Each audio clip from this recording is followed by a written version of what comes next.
Sen bir namaz okuşun üçün сөзсүз эле bir адам жакының тууганың бир ооруш керекпи? Sen bir namaz окуп, дуа кылышың үчүн сөзсүз сен bir башыңа bir балээ келиш керекпи? Алла Таала сөзсүз сени сынаш керекпи? Намаз окуп башташың үчүн. Садаканы bir байыш үчүн берип калдык. Бизге керек болгондо зикир чалып калдык. Сөзсүз эле башыбызга bir кыйынчылык, bir сыноо келип, бирөө өлүп же бирөө ооруп, жакыныбыз, тууганыбыз бирөө больницага жаткандан кийин эле Аллахым деп калабыз да.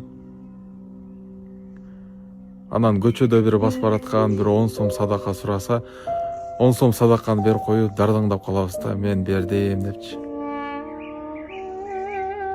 Алымдар, устаздар айтат, бергениң эмес, алганына шүгүр кыл дейт. Коркпо. Bir kadam koydun bu, har жагын коркпогун. Анткени Кудай Тааланын жардамы бар. Коркунуч бар адамдар эч качан ийгиликке жете албайт. Сен адамдан да коркпо, жинден да коркпо, 3 тамга деп тергебейли кояны-чы. Коркпо, жашоодон коркпо. Жашоо өзү ушундай нерсе. Океандар толкун сыяктуу. Толкун